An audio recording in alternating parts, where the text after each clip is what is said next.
हाय दोस्तों, मैं आकाश। आप सभी लोगों का एपी हिस्ट्री क्लासेस में हार्दिक स्वागत है। दोस्तों, आज हम लोग का जो टॉपिक होगा, मैं कई दिनों से मैं बात करना चाह रहा था उस टॉपिक पे, लेकिन आईएएस 2020 अक्टूबर में एग्जाम होने वाला है और उसी को हम लोग नज़र में रखते हुए देखेंगे, ध्यान में रखते हुए हम लोग आज दिल्ली सल्तनत से जो क्वेश्चन बन सकता है।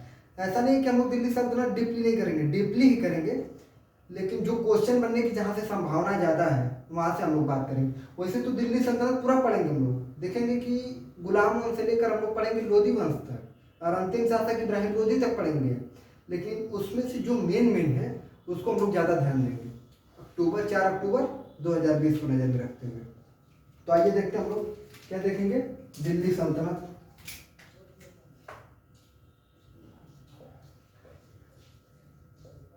दिल्ली सल्तनत। दिल्ली सल्तनत पढ़ने से पहले मैं एक बार एक वीडियो आप लोग के बीच भेज चुका हूँ, जिसका नाम दिल्ली सल्तनत के बैकग्राउंड के नाम से, कि दिल्ली सल्तनत की जब दिल्ली की स्थापना हुई तो अनंगपाल तोमर किए थे, और उसमें जो 6 शहर पहली बार बताया गया था, मैं बताया मेहरौली बताया गया ऐबक द्वारा, और दूसरा मैं सीरी बताया क्या बोलते हैं अलाउद्दीन खिलजी द्वारा, और तीसरा जो हम लोग देखते हैं तुगलकाबाद बसाया गयासुद्दीन तुगलक, चौथा जहांपनाह बसाया मोहम्मद बिन तुगलक, और पांचवा जो बसाया क्या नाम था उसका, फिरोजाबाद या फिरोज शाह कोटला के नाम से जानते हैं, जो फिरोज शाह तुगलक बसाया, और छठा दिल्ली शेरशाही या दिल्ली से गढ़ी बसाया शेर शाह सूरी, जो इसका आधार हम लोग देखेंगे दिन पनाह में रख चुका था कौन, हुमायूं। तो सब चीजें हम लोग देख चुके थे। दिल्ली सल्तनत पढ़ने से पहले थोड़ा सा और हम लोग बैकग्राउंड देखें। गौरी क्या देखेंगे, इसको ऐसे देखें, इसका थोड़ा सा बैकग्राउंड देखें। गौरी के 3 गुलाम थे। गुलाम तो बहुत थे, 1000 गुलाम थे। गौरी वो स्टेटमेंट देता है कि किसी भी राजा के 1 या 2 पुत्र होंगे, लेकिन मेरे 1000 पुत्र हैं, यानी मेरे 1000 गुलाम, उन्हीं को अपना पुत्र कहता था। तो ऐसे जो प्रमुख गुलाम थे वो थे, एक था ऐबक, ऐबक कहने का मतलब कुतुबुद्दीन ऐबक, दूसरा था यालदोज, तीसरा था हम लोग देखेंगे कुबाचा, और चौथा तो बख्तियार खिलजी था। बख्तियार खिलजी इसका सेनापति भी था। क्या था? इसका सेनापति भी था। इसके साथ ऐबक था, यालदोज था, कुबाचा था, बख्तियार खिलजी था। ऐबक भारत में पहला जो उसकी हार हुई 1172 ईस्वी में हुई। पहली हार गौरी की कब हुई? 1172 ईस्वी में। उसी के बाद हम लोग देखते हैं कि वो भारत पे तराइन का प्रथम युद्ध लड़ता है, पृथ्वीराज चौहान और गौरी के बीच होता है, जिस युद्ध में पृथ्वीराज चौहान विजय होते हैं और गौरी की हार होती है। 1192 ईस्वी में तराइन का द्वितीय युद्ध होता है, जिसमें पृथ्वीराज चौहान की हार होती है और गौरी की विजय होती है। इस युद्ध में गौरी की सहायता करता है जिसका नाम था जयचंद, और जयचंद से फिर गौरी के बीच युद्ध होता है, जिस युद्ध को हम लोग चंदावर का युद्ध कहते हैं, और 1194 ईस्वी में होता है, जिसमें गौरी विजय होता है। इसी के बाद हम लोग देखते हैं कि 1204 ईस्वी में गौरी की मृत्यु हो जाती है, और 1204 ईस्वी के बाद जब ये मृत्यु हो जाती है तो भाई राजा कौन बनेगा? जब पुत्र नहीं है तो यही सब बने, मेन भूमिका में आए। तो ये जो ऐबक था वो कहाँ से बना? दिल्ली। ये यालदोज था, इसको मिला गजनी, और कुबाचा को मिला सिंध। तो ये कौन था? दिल्ली का आधार कौन रखा? ऐबक। दिल्ली का आधार कौन रखा? ऐबक। ये गजनी से शासन कर रहा था, ये सिंध से, लेकिन ये सब चाह रहे थे सब तीनों कि मैं गजनी का भी शासन करूं, गजनी का भी शासन करूं और दिल्ली से भी शासन करूं, मतलब दोनों अपने पास रखना चाहते थे। तो इन दोनों के बीच हम लोग देखते हैं कि बहुत विरोध होता है, और विरोध इसलिए होता है तो यहाँ पे ऐबक क्या करता है कि अपनी पुत्री की शादी इससे कर देता है, थोड़ा सा विरोध कम होता है। कुबाचा ये अपनी पुत्री की शादी इससे कर देता है, तो इन दोनों के बीच घनिष्ठ संबंध आ जाता है। इसके बाद हम लोग देखते हैं कि कुबाचा जो है ऐबक क्या करता है कि ऐबक अपनी बहन की शादी इससे कर देता है। तो यहाँ पर हम लोग वो स्थिति देखते हैं कि वहाँ पे थोड़ा मधुर संबंध बन जाता है उन सबों के बीच, मधुर संबंध हो जाता है उन सबों के बीच। इसी के साथ हम लोग ये भी देखते हैं कि क्या होता है जब इन सबों के मधुर भी संबंध बन जाता है। तो दिल्ली सल्तनत का जो शासन किया, जिसका नाम था दिल्ली सल्तनत के 5 वंश शासन किए। पहला जो वंश था वो गुलाम को मिलबरी वंश कहते हैं। ये जो दूसरा था उसका नाम था खिलजी, और तीसरा जो शासन किया उसका नाम था तुगलक,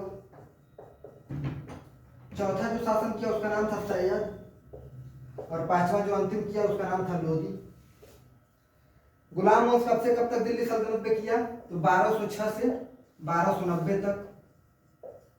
खिलजी कब से किया? तो 1290 से 1320 तक। तुगलक कब से किया? तो 1320 से 1414 तक। सैयद कब से किया? तो 14 से 1452 तक। लोधी कब से किया? तो 1452 से 1526 तक। तो दिल्ली सल्तनत में सबसे ज्यादा दिनों तक शासन करने वाला कौन सा वंश था? तुगलक वंश। सबसे कम वंश तक शासन करने वाला कौन सा वंश था? खिलजी वंश। तो दिल्ली सल्तनत या गुलाम वंश का हम लोग कह सकते हैं कि संस्थापक कौन था? तो ऐबक था। गुलाम वंश का संस्थापक ऐबक था, बिल्कुल सही है। लेकिन गुलाम वंश का वास्तविक संस्थापक कौन था? तो इल्तुतमिश था। गुलाम वंश का वास्तविक संस्थापक कौन था? इल्तुतमिश था। दिल्ली का संस्थापक कौन था? दिल्ली सल्तनत का संस्थापक कौन था? गुलाम था। गुलाम का मतलब कुतुबुद्दीन ऐबक था। और दिल्ली सल्तनत का वास्तविक संस्थापक कौन था? तो इल्तुतमिश था। 2 क्वेश्चन हुआ। गुलाम वंश में जो शासन किए, पहला ऐबक, ऐबक के बाद जो दूसरा किया उसका नाम था आराम शाह। तीसरा जो शासन किया उसका नाम था इल्तुतमिश। कौन किया? इल्तुतमिश। चौथा जो था उसका नाम था, क्या बोलते हैं, फिरोज शाह। पांचवा जो शासन किया उसका नाम था रजिया बेगम, दिल्ली सल्तनत की एकमात्र महिला सुल्तान। रजिया के बाद जो शासन किया उसका नाम था बहराम शाह। कौन था? बहराम शाह। बहराम शाह के बाद जो शासन किया उसका नाम था, क्या बोलते हैं, नसरुद्दीन महमूद। नसरुद्दीन महमूद के बाद जो शासन किया उसका नाम था बलबन। बलबन के बाद कैकुआत, और कैकुआत के बाद क्यूमर्स भराऊ। तो हम लोग कैकुआत को अंतिम गुलाम शासक कहते हैं। गुलाम वंश का अंतिम सुल्तान कौन था? तो कैकुआत।